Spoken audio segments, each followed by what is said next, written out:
really difficult to pin down just exactly how you would describe all the many and varied things that you do and what you're best known for, because there's so many different things. It would be great to kind of, from you, how would you sort of currently, if you like, describe what it is that you do and what you're kind of known for? Gosh, I suppose I'd call myself a professional athlete and a heartfelt activist. That might be the best way to sum me up. I love it. Well, and really succinct, but kind of it cuts to the core. I absolutely love it. And when did you get involved with veganism? Like, tell me about that, sort of the inception of that from your point of view. Yeah, I think my wake up call was after I went through a personal breakup. So my fiance of 9 years, we were together for 9 years. My fiance left me 6 days before our wedding, and looking back, it was slowly trickling into a very toxic and controlling relationship. And after he left me in such a sort of grandiose fashion and my world imploded, that's when I sort of realised I need to make sure that my actions exhibit what I'd like in my life, which is compassion and love and caring and consciousness and awareness, which I thought I had, but I only had it on an intellectual basis. And that was, oh gosh, well, we broke up 10 years ago. So it sort of started there, but I think I came out as a vegan when I Googled it 9 years ago, 8, 9 years ago. Yeah. Now, for many folks, even, they'd consider themselves compassionate, or maybe on the journey to that, maybe even have had like a kind of a wake-up call kind of moment, as you describe. But they might not have necessarily then joined the dots to perhaps their diet, perhaps some of the things they're involved with from, other purchases in the house, clothing, so on and so forth. They wouldn't necessarily connect it with animal products and animal agriculture and so on. Can you remember the kind of steps from there, or was it kind of very clear in your mind, or almost that the two things relate kind of intrinsically? I suppose it is, when we look back on our lives, it's very easy to join the dots. I know this is a huge cliche. At the time, I couldn't see it, so it was gradually and over time. And I think for me, the first thing was about my personal health. So I had asthma, yet I was still eating dairy products, and I was resistant and refusing to acknowledge that I was actively hurting myself with what I was eating. And then it can't help but spiral out.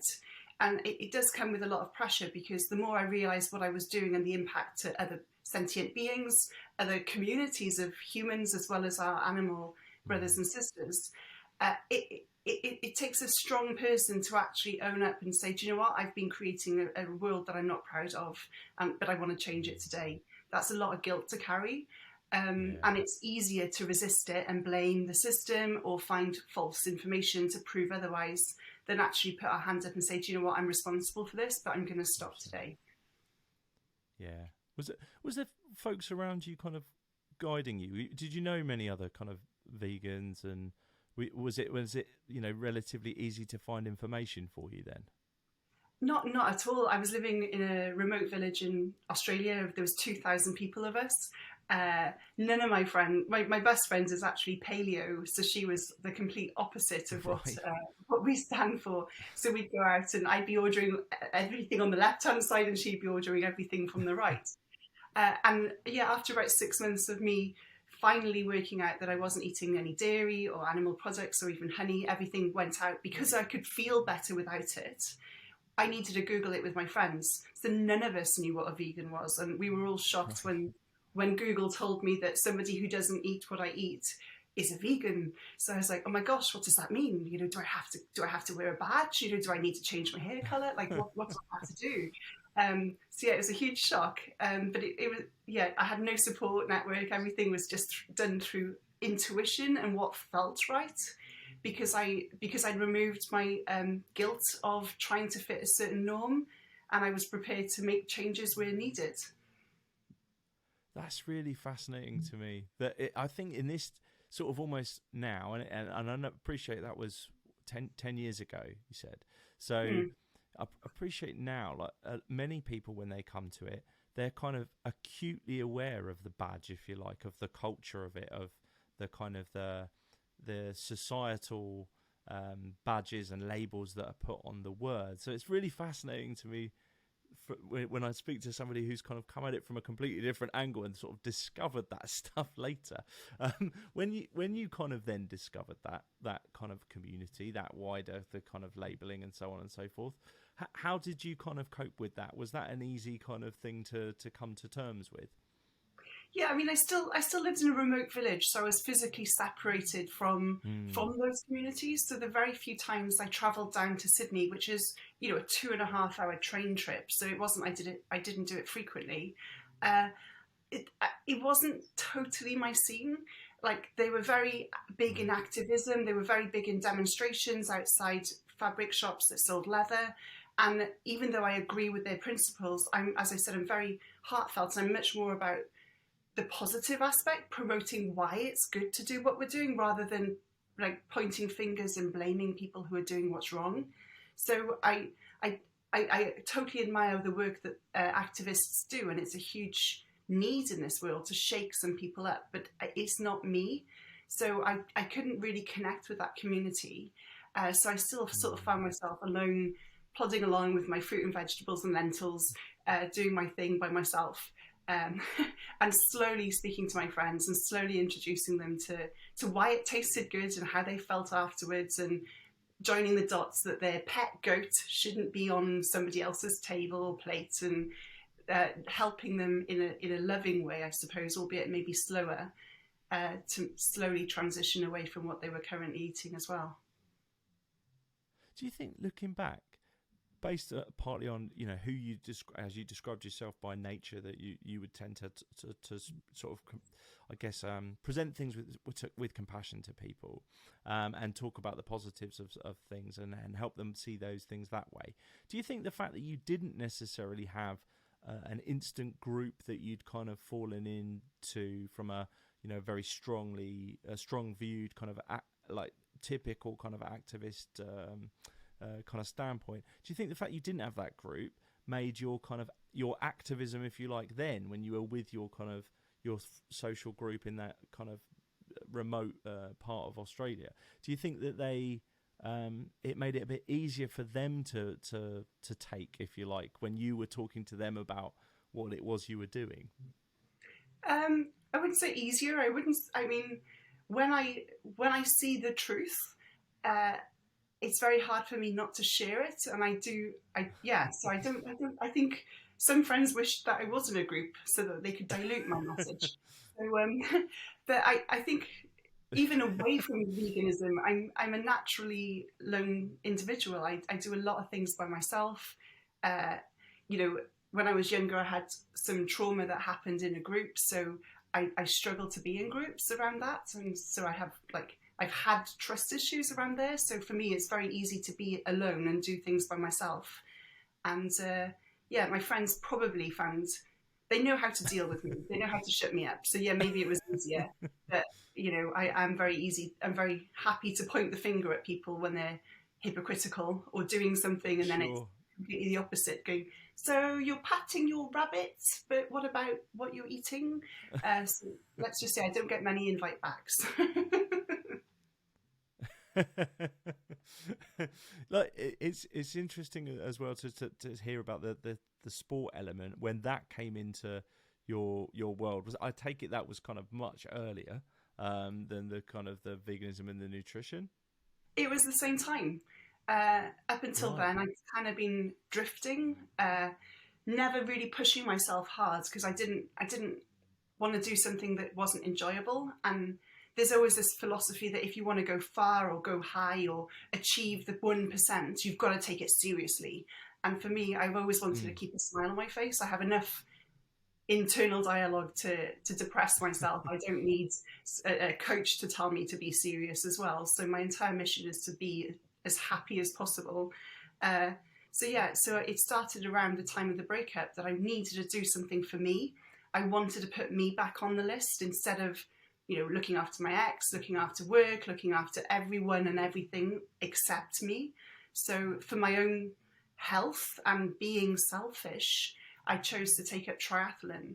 And the reason I went so hard into it, if you want, because, you know, within 14 months I was world champion for my age group, was like how many of us cap our potential? You know, I'm super guilty of that. Like in the past, I'd be entering a race or striving to do a 10K, and within 3 weeks I'd be like, oh, I'll only do 5K. You know, it's a bit hard, I've got work, and all these reasons and excuses would come up.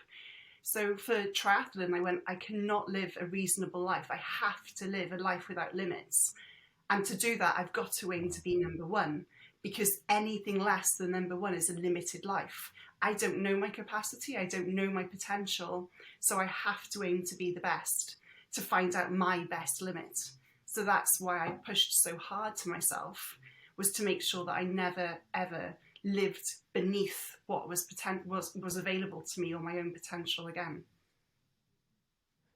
Deep down, did you believe that limit would take you as far as it has done? I think at the time, my complete ignorance and naivety of how hard it is to do triathlon got me to the end. I really, I think it was my 8th triathlon that I won, and I was world champion in it. I had no idea that most people take 3 or 4 years to get there.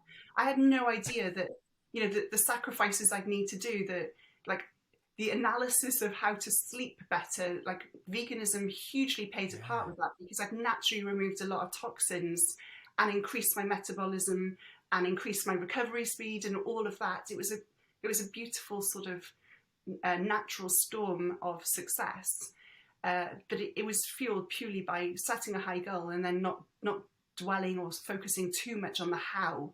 I just knew in my heart, if I tried, there's a potential, but if I didn't, it was a fact I'd never get there.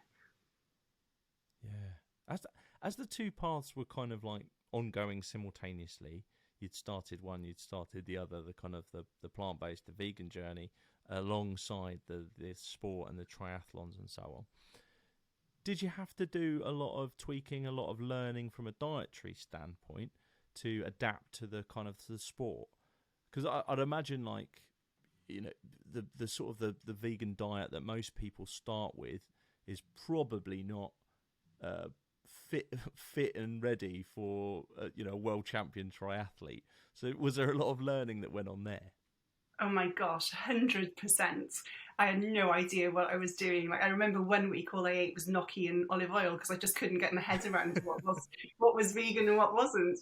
So yeah, it was. And at the same time, I was still running the guest house that my partner and my ex and I owned. So I was working 7 days a week, pretty much 10 to 12 hours a day. So the time to train and the time to prepare food was just super limited too. But I think I adopted it again. It was that I looked forward to learning more. So I started to reading books like Brendan Brazier's Thrive book. I loved that, reading about someone who achieved it, introducing these weird and wonderful recipes and, you know, ingredients I'd never heard of, like maca powder and acai berries and all of this sort of exoticness. But it excited me to try. I learned never to add spirulina to orange juice, because that is vile, but I learned that I could add half a teaspoon in my muesli, so I could sort of sneak myself with all of these good positive foods. But yeah, I just learned to love reading recipe books for my bedtime stories, and it helped me get to sleep a lot quicker as well, so double bonus.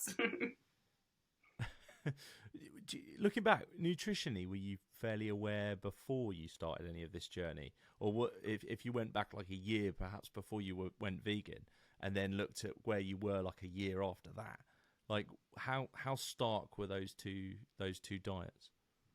Well, a year before, just to be like, you know, obviously very transparent, I was in a toxic relationship, and I was sort of controlling what I ate because it was the only thing that I thought I could manage. So I wasn't eating healthily. I was going on these, like in the middle of winter where there's snow around, I was going on these like 3-day juice cleanses, purely because I felt so miserable. It was the only thing I could fixate my life on. So my relationship closer wasn't really healthy with food. But yeah, I was brought up in Wales with the traditional family where if you had meat and 2 vegetables, even if the vegetables had been boiled to mush, that was healthy. So if you remove the meat and remove the cheese sauce or whatever, or the dairy afterwards, or the glass of milk that was accompanying it, I wasn't left with much to work on. So I think it worked to my favour because I had to start again, and I leaned heavily to Asia because they have this amazing sort of beautiful bowls that are becoming much more popular. We're seeing the deconstructed fruit, vegetables and fruits with rice on the bottom. But that helped me a lot, sort of explore Asia. And again, being in Australia, I had more access to that type of food. So I just learned a different cultural food rather than trying to do British without the meat.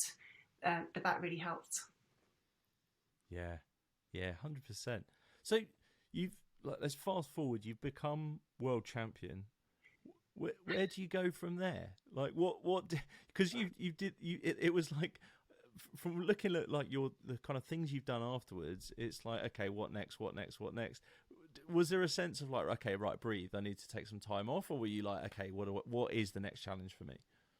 Well, during this as well, I was sort of going through this hideous breakup and sort of unraveling my life with my ex. So that took longer than the World Championships, actually. That took 2.5 years. So, yeah, after being world champion, I finally managed to sell the guest house. So I was, in theory, free and the world was opening up. But I think then it gave me time to be able to process what I'd gone through.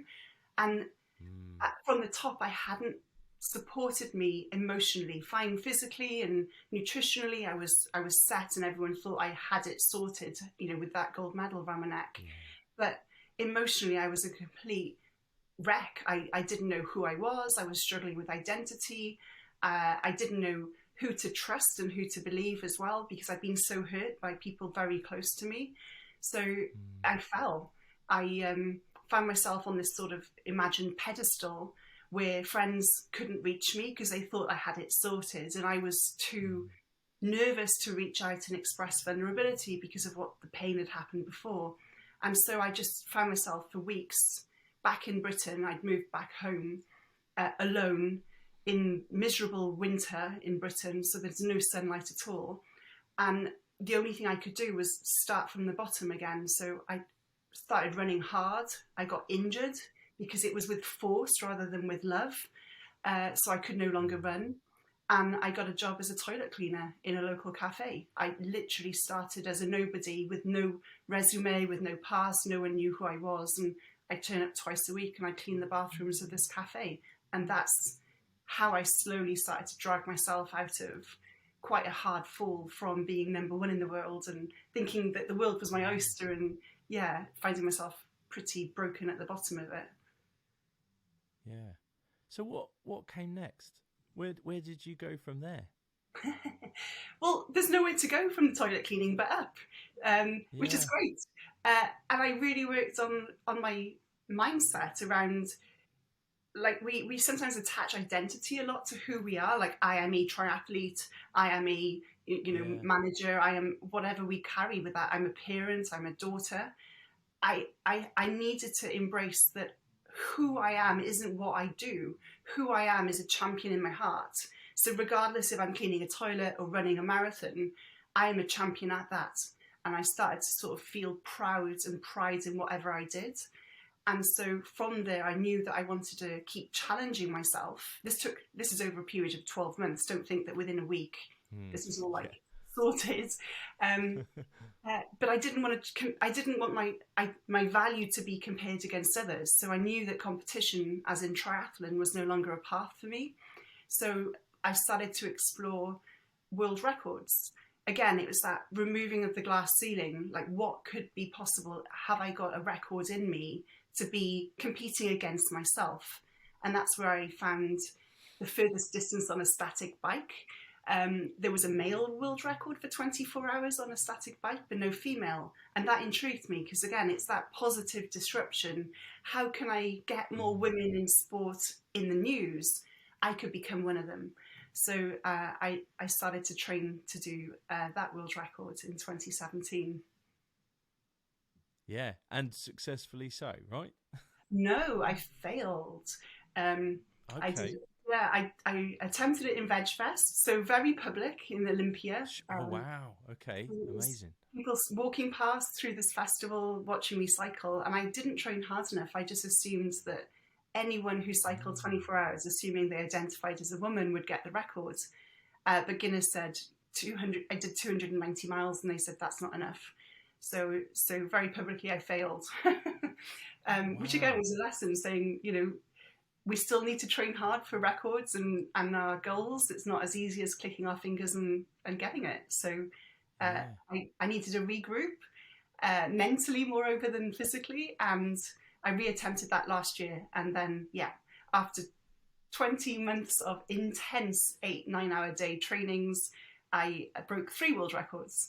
So furthest distance in 1, 12 and 24 hours on a static bike. So yay, finally. Wow, that's amazing. I didn't know that it was in Veg Fest either. That you did it there. Well, again, I want people to see the pain. I don't want people to hear the journey of like successful people and think that there isn't 300 hours behind every 10 minutes of success, of misery. So them watching me, cry, watching me struggle, seeing my legs, flaring up with the lactic acid, they can actually see how hard these records or these goals are.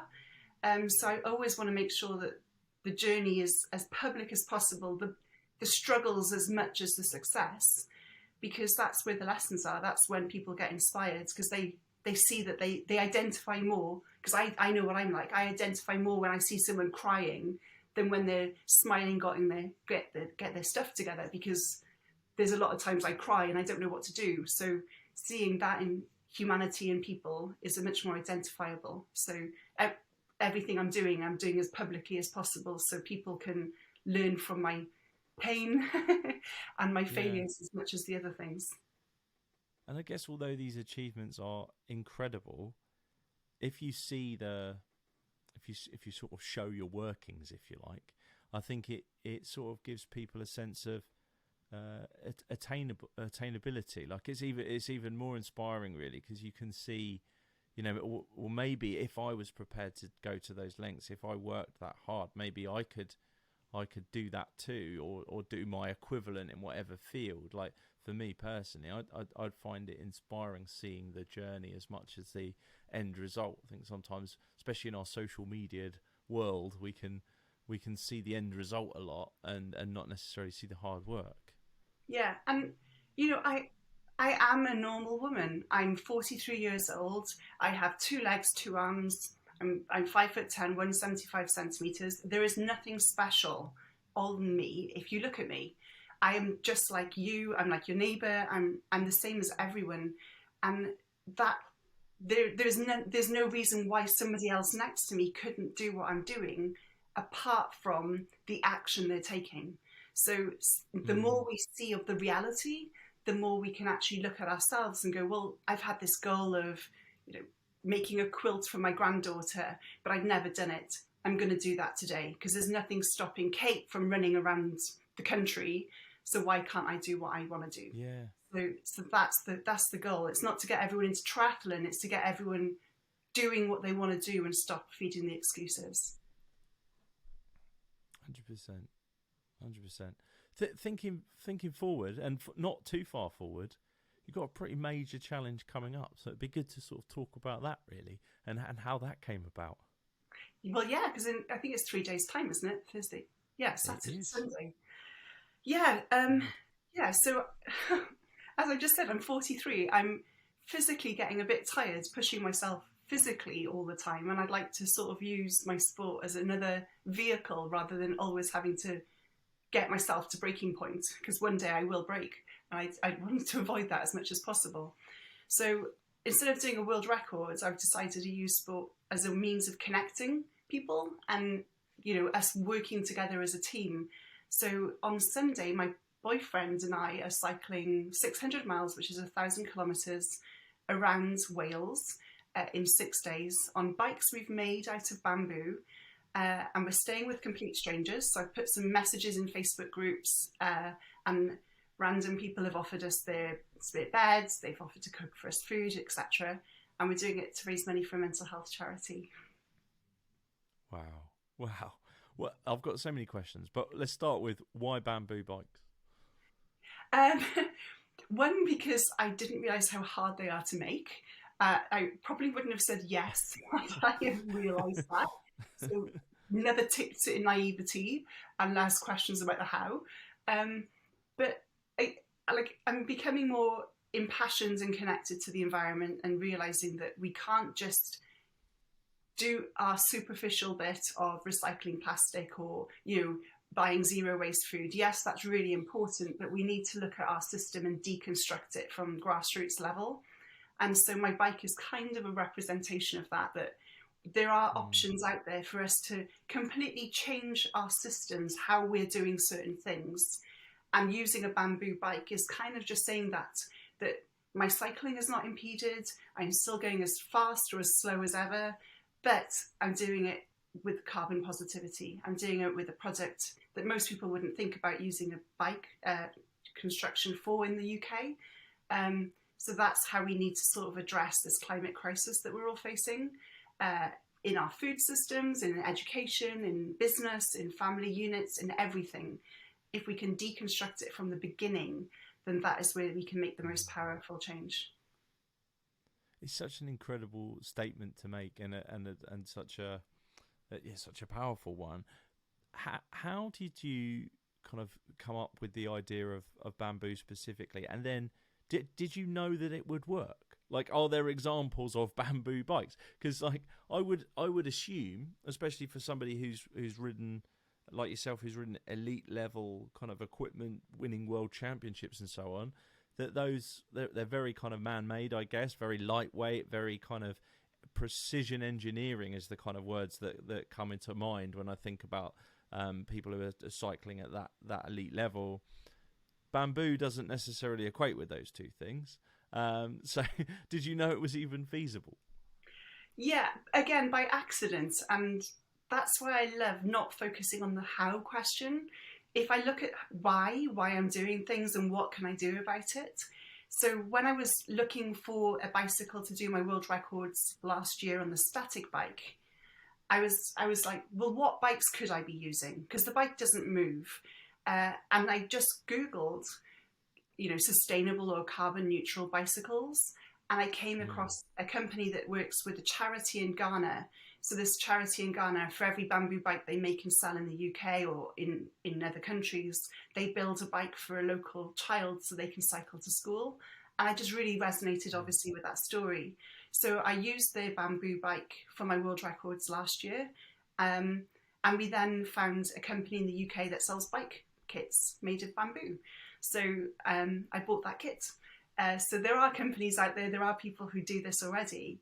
And it was just really exciting for me to make and learn how a bike works. I still don't know the component names. I've got an engineering degree. I should know them, but there's a turny bit, there's a holdy bit, there's a sit down on bit. At least now I know how to fix it. So when I'm cycling around, if I do have a problem, because I'm so integrated into the bike, I'll be able to sort of repair it if there is a little issue. Yeah. Are there challenges to cycling that kind of distance on something made of bamboo that you're aware of? Or is it a case of, we'll find out? Not at all. I mean, the bamboo is super sturdy. It's the frame weighs around the same as a steel frame bike anyway, so there's no extra weight. There is a little bit more give, but it's more about the joints because I've used hemp fabric to bind it so that it does relax a little bit more, so it's not as rigid. Right. But there is no risk, there's no issue at all. Disappointingly, it won't even sprout in the rain, otherwise I could grow another bike. So it's just like riding a normal bike, just that happens to be when you click it, it doesn't ping, it sort of sounds like wood when you tap it. That's the only difference. Wow. I'll send you some. Tell us about BigMoose. Tell us about BigMoose charity. It would be good to understand like how you became involved with them and wanting to do this specifically to raise money for them. Yeah, so I know the father and daughter who founded it. Jeff, the father, is also vegan. He's climbed Everest. He's done the Marathon des Sables. So he's a hugely inspirational person anyway. And so we've just been chatting for quite a few years when he started his vegan journey and when he's been on other adventures. And it just made natural sense to me to support a charity for Tour de Wales. I've never done a multi-day adventure before. This year, for me in particular, has been about supporting myself in my mental resilience with what's happening. Hearing the news, there isn't much positive news out there, and there isn't much dramatic action to give me hope for what's happening. So I knew that I needed to put my gas mask on first. So being able to raise money for mental health charity to make sure that other individuals in our community who are struggling and suffering are able to get that support that they need just felt right.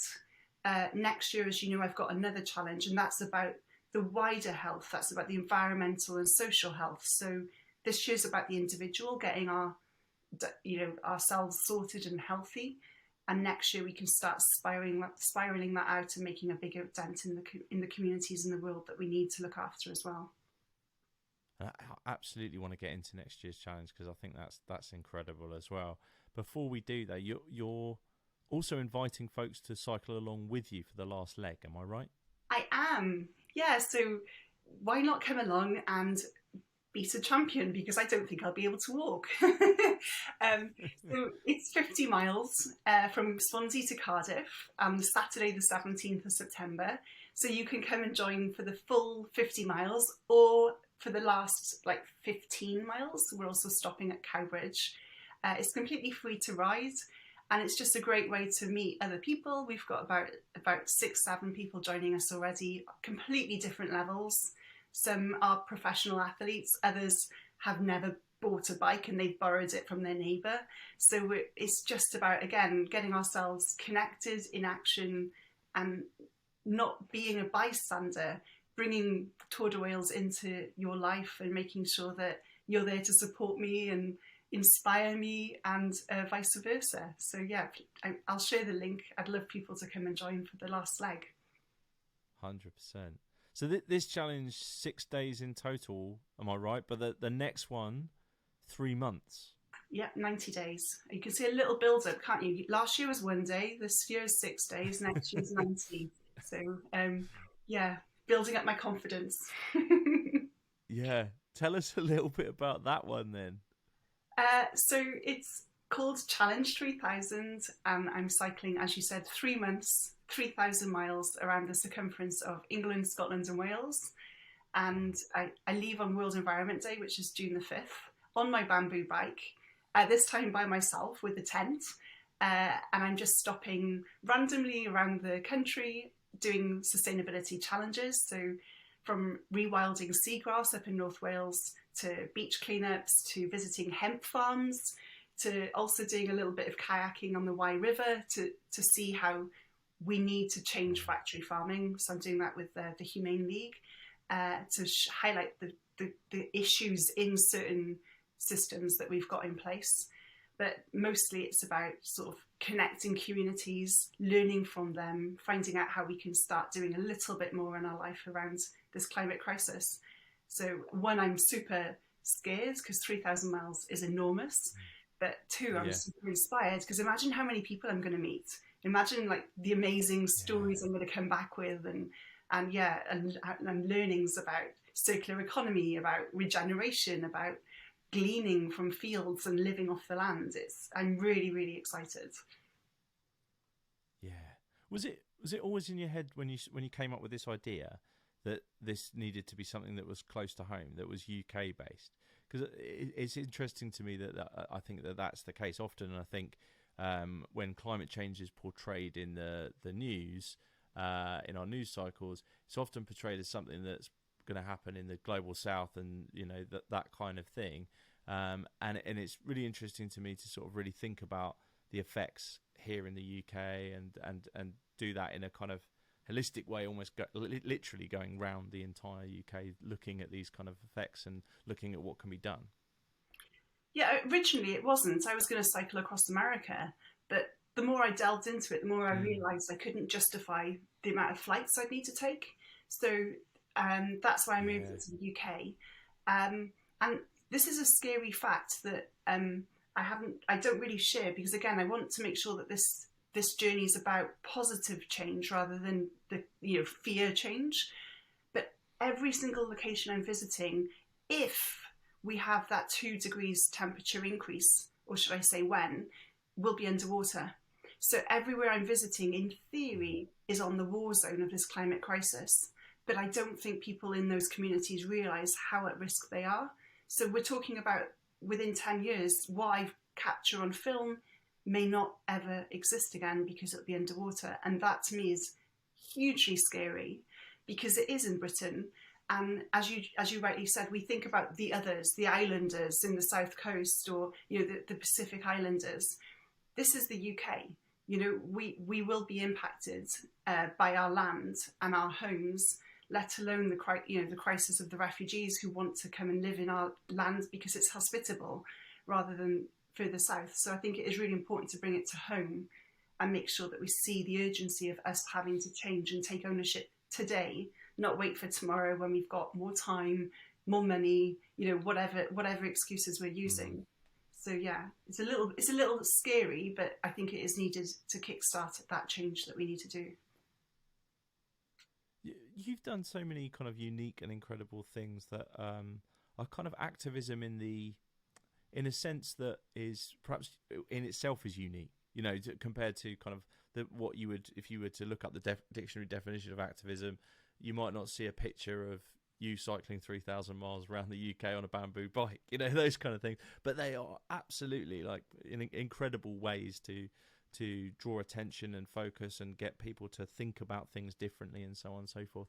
In all of the things that you've done, have you found those that you've had kind of a positive impact on folks, where they're feeding back to you and saying, do you know what, I have thought about things differently because of the example you've set? Yes, I have. I'm very blessed, and they actually bring me to tears when I read them, because and what I love is it's not people then becoming a vegan triathlete. They looked in their lives and they reflected and hopefully applied the lessons that I've gone through. I've obviously had quite a few of people that I've spoken with in the past coming out as plant-based later in their lives, and they've sort of pinpointed it to me, introducing it to them. I've had friends who gave up on doing. I've had one friend, for example, who never attempted to trial the Ultra Trail of Mont Blanc, UTMB, which is a 169 kilometre run, because he thought it was too hard, so he never even attempted it. Well, he completed it 5 years ago, and he said that's thanks to me striving for my goal and not being embarrassed to share it either. So yeah, it's hugely inspiring to hear these great stories, but it's also about the person who I was talking at one vegan festival, and she came up to me weeks later at another festival to say that she'd been struggling with an eating disorder and was almost ready to give up. But after hearing me talk and what I went through, she joined a gym, got a physio, and started to learn to walk and eat again, and take pride to make sure that she had a life that she could sort of live through. Those type of stories, that's the goal. That's why I'm doing it, is if we can just save one life, if we can change one life for the positive, it's all worth it. So, I put my fears and concerns and stresses and money issues to the side, because we're here to create a better world for us all. And that's really why I'm doing what I'm doing. Yeah, 100%. Is it? And it's just incredible. It must be so rewarding to sort of hear those kind of things, and hear it's relating, especially like when you say on levels that are different perhaps to the expected. As somebody who's a world champion athlete, it's not just necessarily in that linear sort of sphere that it's inspiring people, but so much wider, and I can totally see why. Talking of other ways in which you've inspired folks, including myself, can we talk about your podcast? Because it would be remiss of us not to, as it is, as we are on one. Yes. It'd be great to talk about that, how that came about. Yeah, I've got a podcast called Strong Voice Show. It's just about to be rebranded, and it started, I think, in 2016. I had a great opportunity. I was working for a charity that invited me to the Silicon Valley. So I started a podcast purely to get into these great why am I saying clubs and pubs? Talking about my youth, getting into these great companies, to be able to interview the CEOs and hear about their journey. So I only interviewed positively sustainable companies, and that podcast was sort of my business card to get in there, and it's grown from there. So quite similar to you, I'm looking for, or I speak with inspiring individuals, people who are disrupting the status quo. I've started to actively look for diverse and how can I say this? Typically what I see, so when I was thinking about climbing Everest, 80% of Everest summiters are men, 90% are of a certain, are white as well, and nearly everyone is cisgender. So I started to say, well, what about the last 5%? Because they're not getting the publicity. So when we look online for an Everest summiter, we'll see a middle-aged white man. What about the first black female? What about the guy who had no legs? What about the stories that we don't necessarily see in the media because they're not the norm? So I'm using my podcast to find these alternative, yet still hugely inspirational conversations. I recently had Preet Chandi, the first Asian woman to hike solo and assisted to the South Pole. I've had the first Black South African female to summit Everest, and we talked about her journey of racism as much as the climb to the top. So for me, it's also about doing sharing the limelight on these positive stories in an activist way to say, you know, we are living in a white male-dominated world. Sorry, Jim, but it's true. And that's fine, but we also need to give the voice to others so that we can see different heroes reflected in different personalities and communities as well. 100%. And it's an incredible show. It really is. It's like a real inspiration. I love it. And I thoroughly recommend folks go and have a listen to it. There's so many awesome conversations in there with some folks who I've heard of, some folks I haven't, and almost that's the gold in it, is that, you know, why, as you rightly point out, why is it that I've not heard of this incredible story? And you know, so more power to you for bringing it to our attention. Thank you. Same as you. I love listening to. I've got obviously a long cycle coming up, so Bloody Vegan's productions will definitely be on my podcast list to keep me company when I'm cycling around. Oh, awesome. No, I appreciate that. Appreciate that. So where do we direct folks? Where do they need to go to support the upcoming challenge, the Tour de Wales on September the 11th, and hopefully come ride with you on the last leg? And then where can we look out for you sort of from a wider point of view, keep up with the next challenge? The best thing to do is go to my website, which is katestrong.global. There you've got all the links and the website when I have time to update it. But I'm also active on Instagram and LinkedIn and my main pages, and my URL or handle is katestrong01. And yeah, please drop me an email. I love hearing other people's stories as well, because that inspires me. I do have my dark, questionable, you know, self-doubting days, and hearing what other people do drags me out of my own self-pity and into my, you know, wow, if they can do that, then I can do something different too. So please get in touch and drop me an email as well.